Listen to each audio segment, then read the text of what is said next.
What is going on, everybody? Thank you all so much for tuning into this live stream segment of Mikasa Says Mikasa. And of course, as always, I'm your humble host, Niko House. I have with me back again 1/3 of the famous or infamous, depending on what chair you're sitting in, Convo Couch. Fiorella Isabel joined the show. We're going to be talking a little bit about her and the Convo Couch's experience in in Honduras, covering their elections, and some leftist BS on Twitter. Yeah, that's we're gonna leave it at that for now. But we're gonna have a little bit of a conversation about that since I didn't get to join the epic conversation last night on Misty's show. But it's okay. Shout out to Misty. Y'all go make sure to catch Bitch every Wednesday. Nah, I mean I'm not calling Misty a bitch, although she would consider herself one sometimes. That's just the name of the show. Every Wednesday at 7 p.m. Eastern. So, Fee, what's going on? How you doing? Good. What's up, fam? What's up? Man, chilling like a villain on the penicillin. Or on Xanax, apparently, which the doctor just give out like candy, apparently. So, but other than that, it's been good, man. I can't complain. Been busy. A lot of the time, I've had to spend more time over the last few days defending you more than I've had to defend myself, which is a little bit becoming more and more common lately. But a lot of this actually started, funny enough, as you were on the way to cover elections in Honduras to make sure that election integrity was upheld, that the socialists weren't screwed, and yet you seem to come under a lot of attacks from quote unquote communists for protecting the sanctity of that election, which is weird. So how did that go? How did the election in Honduras go? Give us a little background. So right after Nicaragua, we came right back to Miami, and then we went back to Honduras to look at those elections, and we went, this time with the Libre Party, credentialed with the Libre Party, which is the party of Xiomara Castro Zelaya, who is the wife of former President Manuel Zelaya, who was couped in 2009 with U.S. backing under Hillary Clinton as Secretary of State under the Obama administration. And for 12 years, this country has really pushed to get rid of this totalitarian government that the U.S. helped back in there. And it's been a disaster. After 2009, Honduras descended into massive chaos, civil unrest. There was so much just crime. So most Hondurans fled, up to the point where remittance is the main economy in Honduras, which remittances is the people who leave Honduras sending money back into the country, into their family members. That's how so many people survive. 73% of the country lives in poverty. So 2 years after the coup in 2011, they formed this new party called the Libre Party and attempted to run Xiomara, and they've been losing. They had fraudulent elections in 2017 that Donald Trump was the president at that time, and he recognized these fraudulent elections, of course, and backed the National Party, which is the government that will be stepping out.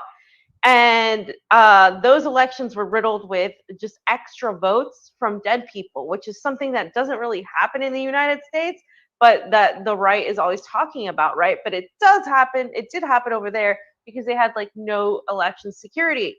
So this time they brought about way more security. They wanted to really have more hands-on in the election. They trained their people. They were really, really focused on this. And so they even brought this machine that we were pretty concerned about initially. It was a Smartmatic machine that read your fingerprints. And so people had to get a whole new ID with all their fingerprints so they could use any of their fingers. And that would verify that they were who they said they were. So that's just like a backstory to everything that was going to take place. And I can talk about, what it was like too, but. Okay, cool. So I mean, that's a lot. A lot of people I think have been loosely familiar with what's gone on in Honduras. I feel like it's also worth mentioning. Basically, Hillary Clinton was the head of the State Department at the time, and that's why everybody says, "Well, why is Hillary Clinton's name mentioned when we talk about Honduras instead of Obama?" But at this point, I'm actually just resigned to the fact that Obama was a damn puppet, like that didn't really have any real decision making when it came to foreign policy. But Hillary Clinton was pretty bold about what her goals are when it came to foreign policy, and she was pretty bold about basically putting onus on herself about everything that happened overseas. And then I think it's also important to remember there was a mass exodus from Honduras and a lot of controversy surrounding that coming into the States. What Fiorella just discussed is exactly why that happened. It isn't because Honduran people want to leave their homes. It's because they wanted to leave the language, that they are, used to speaking, and leave their families and their, generations of people. Like, nobody wants to leave generations of their of a family behind to go to live in a country that's oppressing them without good reason. And those reasons are everything that Fiorella just expressed. So the election seemed to have a little bit more of a favorable outcome for the country this time. How did you tell us a little bit about that process and how it differentiated from the American process, or even maybe some of the other elections you saw in South America? Yeah, so I've been to the Peruvian elections, and I saw Pedro Castillo. Then we've been to Nicaragua, and then Honduras, and of course the United States. We've covered the elections. All the elections abroad where we covered, they went well for the left. Of course, the elections in the United States have never gone well for us. But the Nicaraguan elections were some of the best elections I've seen. Actually, in fact, the best I've personally seen thus far. Fluid process, paper ballots, very organized, very efficient, very quick. Honduras was a little bit different. The National Party was in power. So you have this, corrupt totalitarian government in power. When I say fascistic authoritarian, that's what I mean. People had zero civil rights. People were getting killed in the streets. I mean, this was a very dire situation. So, like, for example, when people say Trump is a fascist, no. This guy, Juan Orlando Hernandez was his name. They called him Juanchi. He was he had ties to the cartels. His brother was best friends with El Chapo. He has accusations. He's going to New York to prison. I mean, this guy's got like a lot of just really criminal background, right? Mm-hmm. So they were in this situation, and the current government at that time, the National Party, demanded that these machines be brought in with the biometric system, which it was a Smartmatic system, as I mentioned. And so the Labor Party just got to know the whole system and to get the people to participate. Now, by this point, after 12 years of living like this, Hondurans are very, very much against the National Party. They were so unpopular. I couldn't find anybody beside the people on voting day, the few people that were there that were for the national government. And the people that were for the national government were involved, of course, in the same, crime sector. They were all extremely wealthy. And even the people that didn't really like Xiomara or Manuel Zelaya were like, we need to get rid of this totalitarian regime. We don't care. Like, we got to get rid of this. So the issue with the elections in Honduras is that it was very disorganized.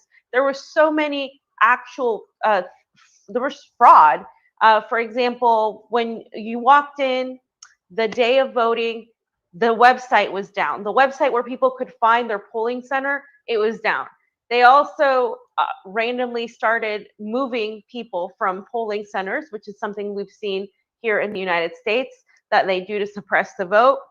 And so the voters were relying on the individual parties to try to find their place of voting that day.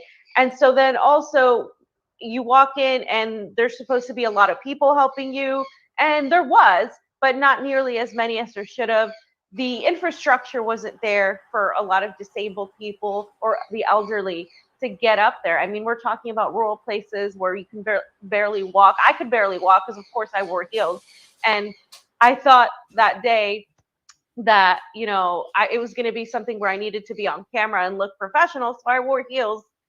And there was like cobblestones everywhere, and it was just. First of all, Fee damn near wear heels and wedges everywhere. So, like, let's be honest, guys. Fee has a short person context. I was last time in Nicaragua. I wore tennis shoes because I thought it was going to be different. Breaking news: I was like, Fiorella actually owns tennis shoes. Yes, I did. And so it was hard. Like they lacked like the structure for people who were disabled, people who were elderly. So the community was supposed to be there to help them, but it didn't happen all the time. The wait times were a little longer than Nicaragua.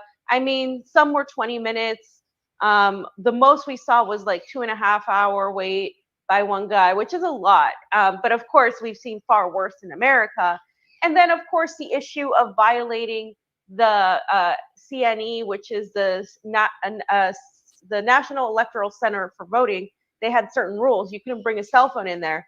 Mm-hmm. And people were bringing in cell phones. They weren't being checked. There was this, attempts to bribe people for their vote, which is doable because people there are very poor. So, a few dollars is a lot of money to them. And so these, no matter how much the election observers try to watch, there were instances where they try to block us from getting in the room. And all of these things were happening. And so Pasta called it death by 1,000 cuts, like, that they were attempting to do this. And the people from Honduras knew that this was going to happen. Like they knew that there was going to be, no matter what they did, there was going to be some form of attempted cheating by the National Party. And there was, but they're so unpopular that it didn't matter. In spite of that, she won with a resounding like 4% of the vote. And after you've been poor for years, I doubt that bribing someone with a few dollars is going to change anything.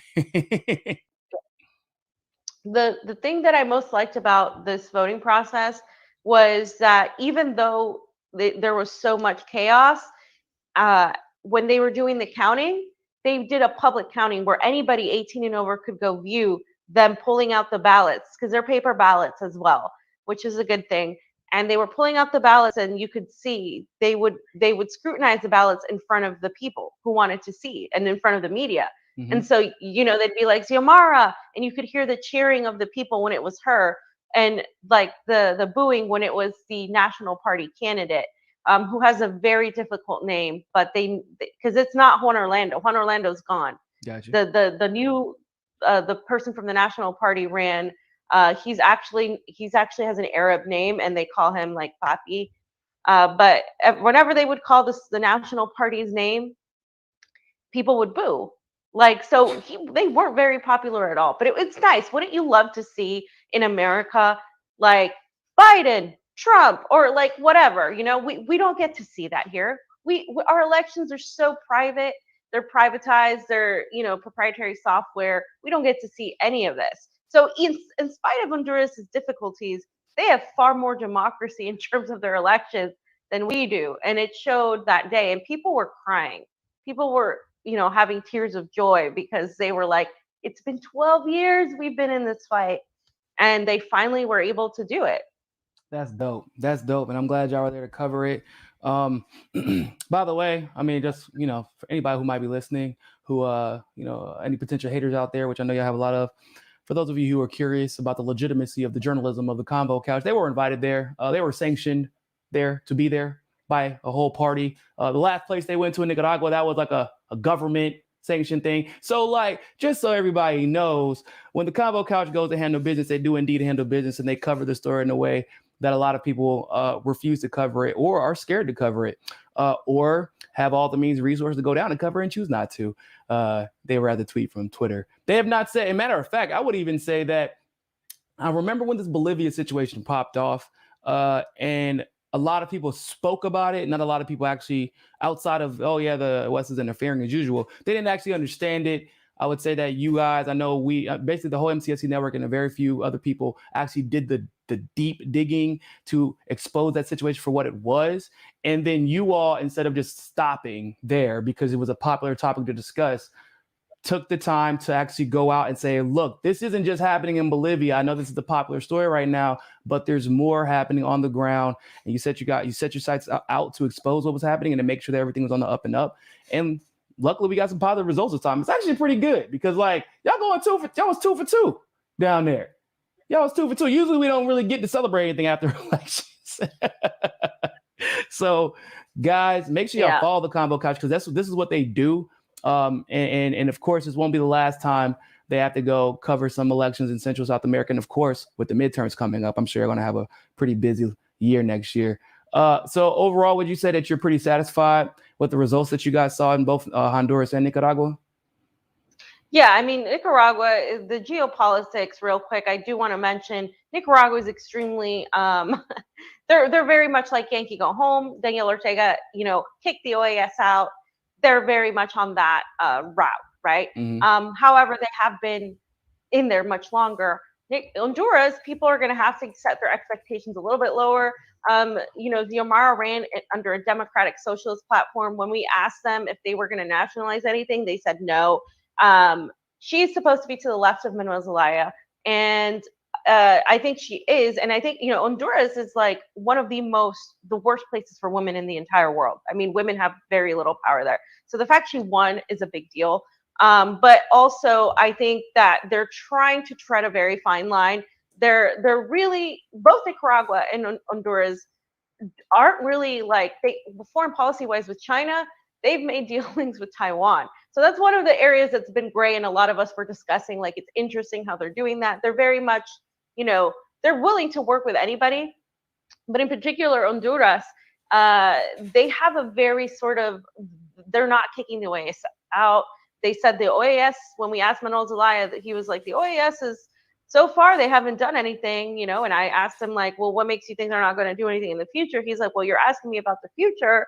And so, I was kind of like, because he said the relationship with the Biden administration is different than with the Trump administration. And I'm like, Joe Biden is part of the administration that literally killed you in the middle of the night. The one that literally kidnapped you or whatever, kicked you out of office. Yeah, literally. And so I was a little bit more pessimistic, I think, than they were. But they're treading lightly. I do think they're going to definitely not be as a radical of a government as, say, the Sandinistas. But I also think, and this is important, we need to let them do what they're going to do. Mm-hmm. We need to stop meddling. And a lot of the left already has decided that, they need to say, oh, you're not doing enough. You're not left enough to Xiomara already. And we knew this was going to happen. Okay, already. And that's not your choice, people. Not your country. And also, so I don't have a problem with the criticizing policy by policy for policy, right? If I have an issue with a policy, we can talk about it, we can hash it out.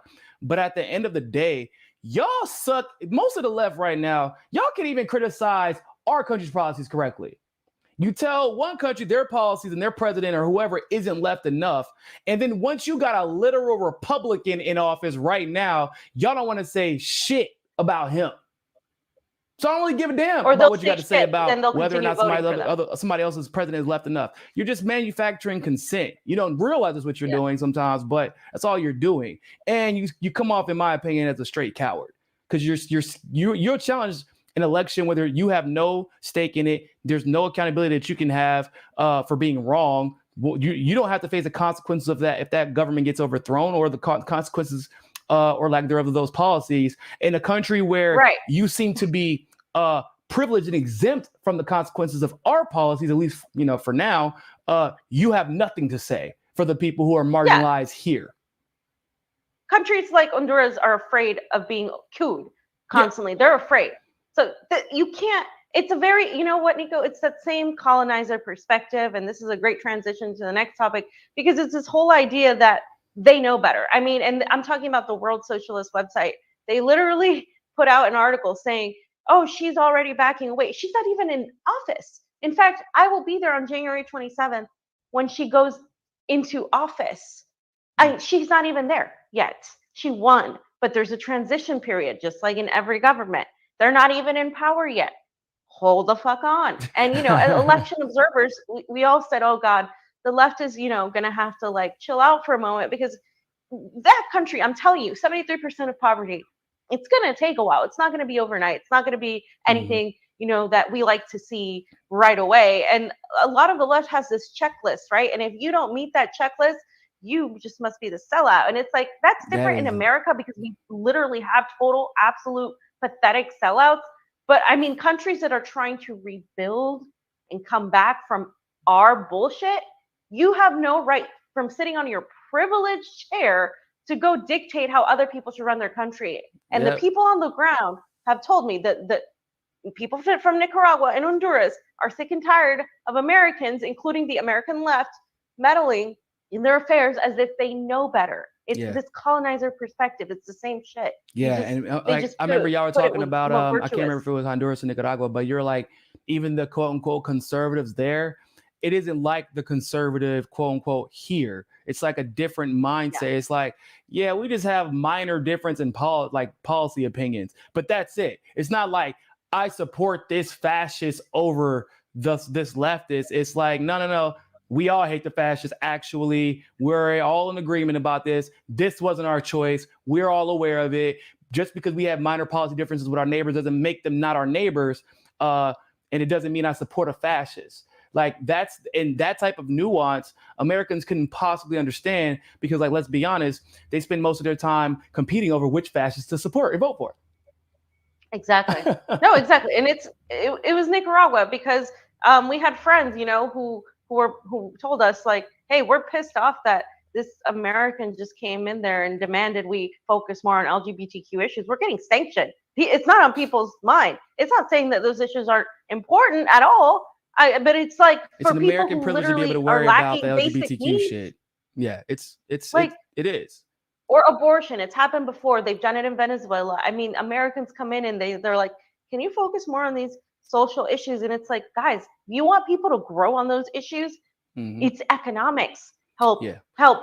And you are nobody to tell people how to run their fucking country. Oftentimes, like somebody like Maduro is, I would say, for the most part, rightfully championed by the left. I'm not saying he's perfect, but he definitely tries his hardest based on the circumstances available to him. And you know why Maduro almost never has to mention race? Because everybody kind of knows, one, we got bigger issues, and two, like, if you're like a white Venezuelan who obviously supports that government, there's almost an understood, because it's not disingenuous, right? You're choosing to live in Venezuela. You're not seeking refuge. Yeah. You could go somewhere else. You're choosing to stay there in solidarity with the indigenous people, the black people, the mestizos. And like, you never have to mention race unless it's literally the Guaido wing of the opposition who is using it against you and everybody, and all that in that particular group. But they never have to mention race because there are bigger problems. And once you address those bigger problems, the racial solidarity is already there. The problem is in America, y'all know what that's like because y'all talk about race all the time and then never want to address the actual problems that cause the racial divide. And never want to do anything for those marginalized groups.